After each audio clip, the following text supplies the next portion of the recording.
Hello, my friends. Welcome back to Echo Your English. Today, I want to talk to you gently, slowly, almost like a quiet conversation between us. And the topic we're exploring is something so many English learners feel deep inside, that soft, uncomfortable fear of speaking. That moment when your heart beats a little faster, your mind suddenly goes blank, and even simple words feel heavy on your tongue. If you've ever felt afraid to speak English, please know this. You are not alone, and there is nothing wrong with you. Fear is a sign that you care. Fear means your dream matters to you. I want you to sit back, relax your shoulders, and take a slow breath with me. Because today, we're not going to fight your fear. We're not going to force ourselves to be brave. We're going to understand the fear, and then we're going to gently walk through it. Step by tiny step, like walking through a soft morning fog. You see, the biggest misunderstanding many learners have is this idea that confidence comes first, that you need to feel confident before you can speak. But real confidence doesn't work that way. Real confidence grows slowly after you speak. It grows because you spoke, not before. Confidence is like a plant. It doesn't appear instantly. It grows because you water it every day with small actions, small moments, small risks. Let me tell you about a student I once met. We'll call him Arjun. When I first spoke with him, he could write beautiful English, perfect grammar. But the moment he tried to speak, his voice would shake. He told me, "I feel like everyone is watching me, judging me, waiting for me to make a mistake." And I asked him, "Who is everyone?" He paused. He thought. And then he laughed softly because actually nobody was watching. People were too busy with their own lives, their own thoughts, their own problems. But inside his mind, there was an imaginary audience, always ready to criticize him. Maybe you know that feeling. Maybe you have your own imaginary audience. Maybe when you speak English, you aren't speaking to a real person. You're speaking to fear. Today's talk is about changing that relationship, about slowly transforming fear from something heavy into something small, and then into something that just doesn't matter anymore. To begin, I want you to imagine the last time you hesitated to speak English. Maybe someone asked you a question. Maybe you wanted to join a conversation. Maybe you wanted to say something simple, like ordering food or asking for help. And suddenly your mind whispered, "What if I make a mistake?" That question is the root of everything. But here's the truth no one tells you. Mistakes are not the opposite of learning. Mistakes are the path, the only path. When babies learn their first language, they make thousands of mistakes. They say things in strange ways. They use the wrong words. They drop grammar completely. But nobody says they're bad at learning. We celebrate them. We smile. We encourage. So why, as adults, do we punish ourselves for the exact same process? Speaking English is not a performance. It's a practice. And practice is messy. Practice is imperfect. Practice is full of small failures, the beautiful little failures that help your brain grow. I want you to hear this clearly. Your mistakes are evidence of progress. Your mistakes show you're trying. They show you're moving. They show you're alive in the language. But let's be honest, even when you understand this logically, fear still whispers. So today, I want to guide you gently through a different way of seeing fear. Not as a wall, but as a signpost.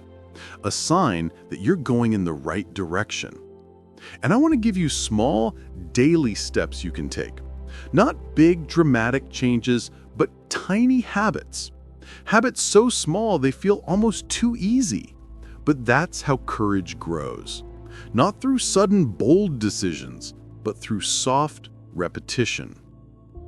Before we move into those steps, let's talk a little deeper about why fear of speaking English feels so strong, even when you know nobody really cares. This is not just language, this is identity. When you speak in your native language, you feel like yourself. You sound intelligent, warm, funny, confident. But when you speak English, suddenly you feel different. You feel smaller, slower, simpler, like a different version of yourself. And that's uncomfortable because language is not just words, it's your personality. But here's a secret. The version of you speaking English, even if that version uses simple words and makes mistakes, that version is still you. And it deserves kindness. Confidence begins when you stop judging that version of yourself. Confidence begins the moment you allow yourself to be imperfect in public. Confidence begins when you say, "This is how I speak today, and tomorrow I will speak better." Now, let's go deeper. Let's open this fear gently. Let's look inside it slowly with compassion, and let's start building courage, one little step at a time. So let's take that slow breath together again. In and out. And now I want you to imagine something with me. Picture a small room, very quiet, with one chair in the center. On that chair sits a younger version of you, the version who first started learning English. Maybe this version of you was excited, maybe nervous, maybe curious, but definitely hopeful. That version didn't expect perfection. That version only wanted to try. Somewhere along the way, though, you started demanding perfection from yourself. You started expecting flawless grammar, perfect pronunciation, and instant confidence. But that younger version inside you, that version still wants to learn through joy, not pressure. And I want to help you reconnect with that side of yourself. Because the truth is, confidence isn't about speaking perfectly. Confidence is about speaking anyway, even when you feel shaky. When I talk to learners around the world, one thing comes up again and again. I know the words, but when I try to speak, my mind freezes. And it's true. The fear response in your brain, the same part that reacts to danger, doesn't know the difference between speaking English and meeting a wild animal. It just feels vulnerable, exposed, uncertain. But there's something very powerful you should know. Fear is a habit, not a personality trait. And habits can be changed through repetition. Gentle repetition. Not pushing yourself hard, but nudging yourself again and again towards small moments of courage. Let me tell you another story, this time about Sophia. She worked in an office where everyone spoke English. She told me she stayed silent in meetings for almost a year, a full year. Not because she didn't know how to speak, but because she was afraid of slowing people down or sounding strange. One day, her manager looked at her and asked, "Do you have any ideas?" And she froze. Even though she had a brilliant idea, she stayed quiet. After that meeting, she told herself, "I can't keep hiding." So she started practicing one tiny action every day. Not speaking for long, not giving speeches, just one small sentence in English to someone at work. One sentence, something simple like, "Good morning," or "How was your weekend?" or "I like your idea." And something amazing happened.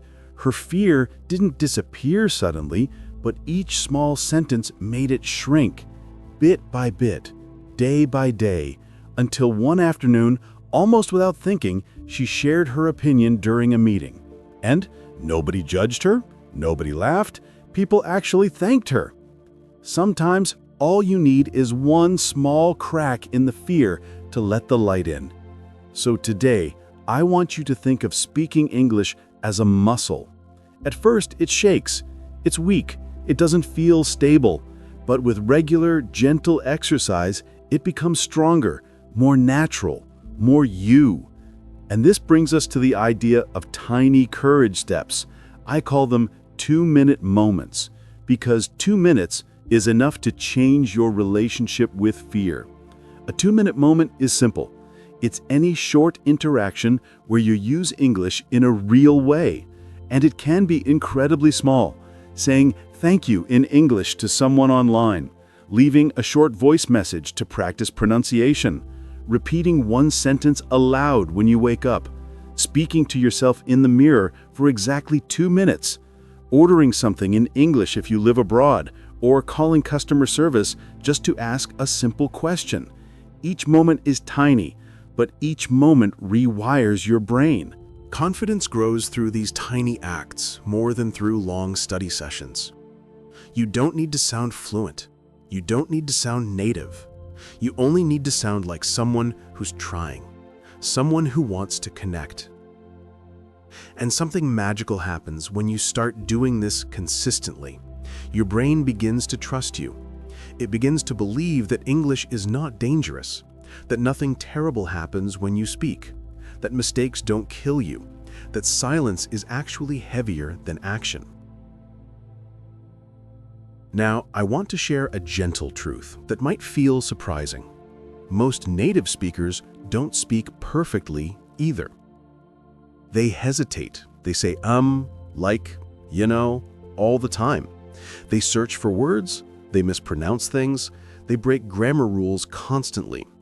But the difference is, they're not afraid. Because they never learned their language with pressure. They learned with experience, repetition, and connection. That's what I want for you. I want you to feel free. I want you to breathe when you speak. I want you to talk in English with the same warmth you use in your own language. So let's talk about mistakes again for a moment. There is a special kind of courage that appears when you make a mistake and keep speaking anyway. That moment is pure gold. Instead of feeling embarrassed, I want you to celebrate it. Smile at yourself. Say, nice, another mistake, another step forward. Because you just trained your brain to stay calm. You taught your mind, this is safe. I can survive this. That is how confidence is born, not in the absence of mistakes, but in the middle of them. Now I want to guide you into a little reflection. When you imagine yourself speaking English with full confidence, what does that version of you look like? How do they stand? How do they speak? What do they do differently from you today? And here's the important question. What tiny action can you take today that brings you just one step closer to that future? Not 10 steps, not a huge transformation, just one. Maybe it's practicing one sentence out loud. Maybe it's writing a short message in English. Maybe it's repeating this talk later and shadowing my voice. Maybe it's texting a friend in English, even with simple words. Your confidence is already inside you. You don't need to create it. You just need to uncover it, layer by layer, through tiny acts of courage. We're going deeper now, and in the next part, I'll guide you gently through a mindset shift that will help you speak English with more peace, more kindness toward yourself, and more ease in real situations. Let's keep going, and let's move a little deeper into your relationship with English, because speaking a language isn't just about vocabulary and grammar. It's about emotion. It's about what you feel inside your body when the moment to speak arrives. And for many learners, the body reacts before the mind can control anything. Your breath becomes shallow, your throat tightens, your tongue feels heavy, your brain tries to protect you by freezing. So let's take a moment to understand this gently. When your body reacts like this, it's not because English is hard. It's because your brain is trying to keep you safe. It learned somewhere in your life that speaking another language might create embarrassment or discomfort. And your brain hates discomfort. It wants to avoid it at all costs, so it creates that freezing feeling, hoping you'll stay silent. But you're an adult now. You're not in danger. You can speak. You can express yourself. You can handle those small, uncomfortable moments. Your brain just hasn't learned that yet. So, your job, slowly, patiently, is to teach it, to show your brain that speaking English is not a threat. And how do you teach your brain anything? Through repetition, through gentle exposure, through tiny, brave moments. Think of confidence like warm water filling a cup drop by drop. There is no single moment when the cup becomes full. It fills slowly, quietly, with patience. That's how your English confidence will grow too. Now I want you to imagine something. Imagine you're in a small cafe somewhere in the world where people speak English. It could be New York, London, Singapore, Sydney, wherever you like. You walk up to the counter, and the barista smiles at you. "Hi, what can I get for you?" they ask. And in that moment, that familiar voice inside says, "Careful. Don't make a mistake. Don't say something strange." But then, something different happens. You smile gently, and you speak. Anyway. Maybe your words come out slowly. Maybe you feel a little nervous. But you speak, and nothing terrible happens. The barista understands. They respond. The world stays warm and peaceful. That tiny moment, even if it lasts only 10 seconds, is stronger than hours of studying. Because speaking is a physical experience. You have to feel it in your mouth, in your breath, in your body. Reading and writing are not enough. You must speak to learn speaking.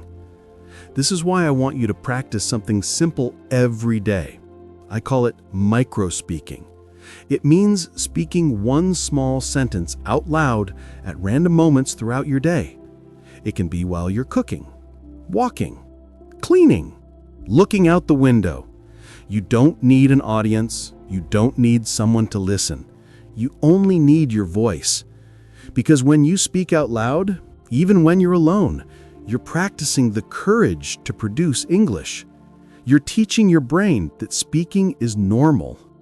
Let me tell you what happens when you practice micro-speaking consistently.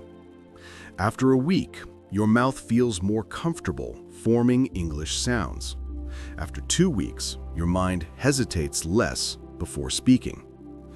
After a month, speaking begins to feel natural, like stretching your hands or adjusting your clothes.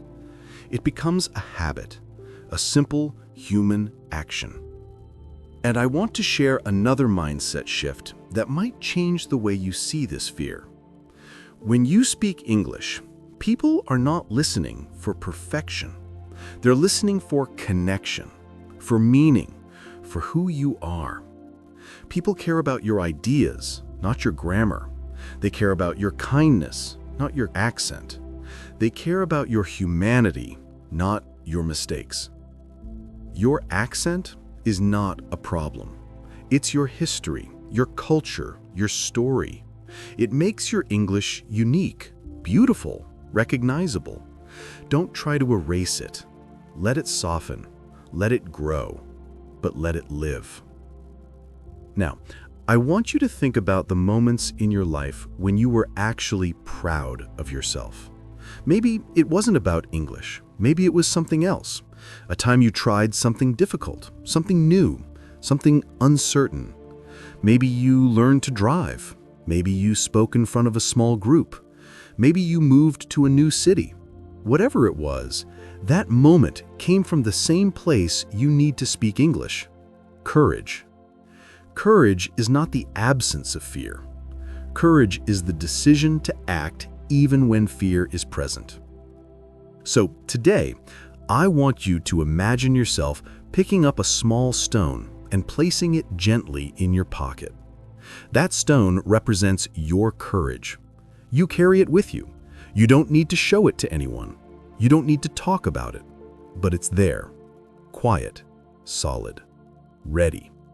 Every time you speak English, even one tiny sentence, imagine you're touching that stone.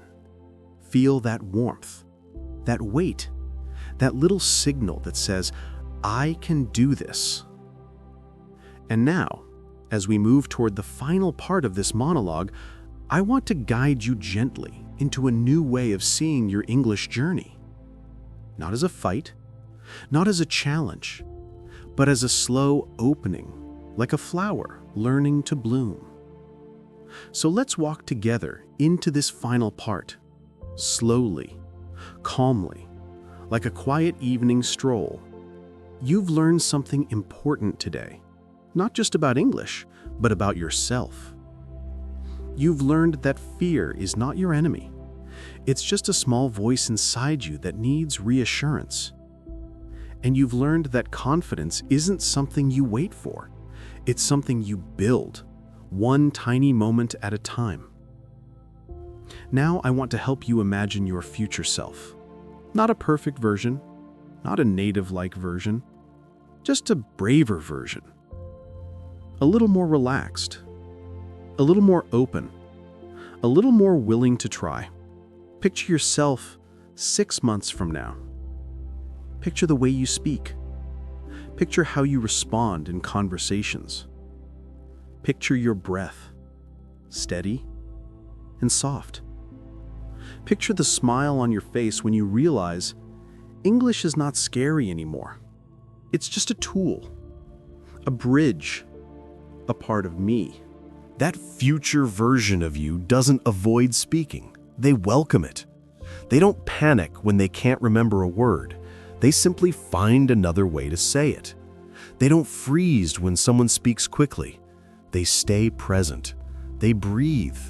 They understand what they can, and they let the rest go. They trust themselves. That version of you is possible, not because I say so, but because courage grows in everyone who practices it gently and consistently. You already started by listening to this talk. You're not avoiding the fear, you're facing it, softly, patiently, and that's how transformation begins. Now, let's talk about small daily steps, those tiny habits that carry you forward. Because speaking confidently doesn't happen through big, dramatic changes. It happens through simple, human actions that become part of your everyday life. Tomorrow morning, before you check your phone or start your day, I want you to say one single sentence in English out loud. Something easy, something natural, something soft. You could say, "Good morning," or "Today is a new day," or "I'm learning, I'm growing." Say it slowly. Say it with kindness. That alone is enough to begin. Later in the day, find one more moment, maybe 10 seconds, to speak English again. Repeat a phrase you heard. Shadow a sentence from a movie. Whisper something to yourself in English while walking or cooking. This tiny habit, repeated daily, changes everything. Because consistency is more powerful than intensity. When you practice English gently, regularly, and without judgment, something inside you begins to shift. Your fear becomes smaller. Your voice becomes stronger. Your confidence rises like warm sunlight breaking through morning clouds. And now, I want to talk to you directly, heart to heart. You don't need to compare yourself to anyone, not to native speakers, not to classmates, not to people online who speak fast and confidently. Every learner has a different path. Every learner grows at a different speed.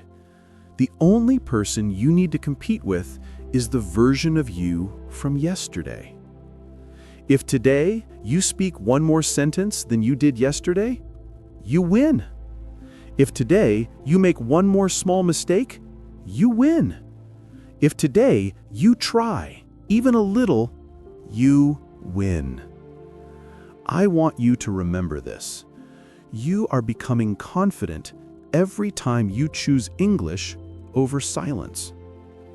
You are becoming courageous every time your voice shakes, but you speak anyway. You are becoming fluent every time you allow yourself to be imperfect in public. Fluency is not about speed. It's about comfort. It's about presence. It's about being unafraid to show your real self through another language. And your real self is enough. More than enough. So, as we close this episode, I want you to place your hand gently on your chest. Feel your breath. Feel your heart. This is where your courage lives. This is where your confidence begins. Not in your mouth, not in your vocabulary, but inside you. And I want you to carry this feeling with you throughout your day. Carry it when you open your mouth to speak. Carry it when your mind hesitates. Carry it when fear whispers, "Be careful." Smile at it and speak anyway. Your English journey is a long road, but you're walking it beautifully. Step by step, day by day, with softness, patience, and strength. Thank you for spending this time with me. If you found comfort or motivation in this episode, subscribe to the channel so we can keep learning together. And remember, my friends, don't wait to feel confident before you speak English. Speak first. Confidence will follow you like a shadow. You're doing better than you think, and I'm proud of you.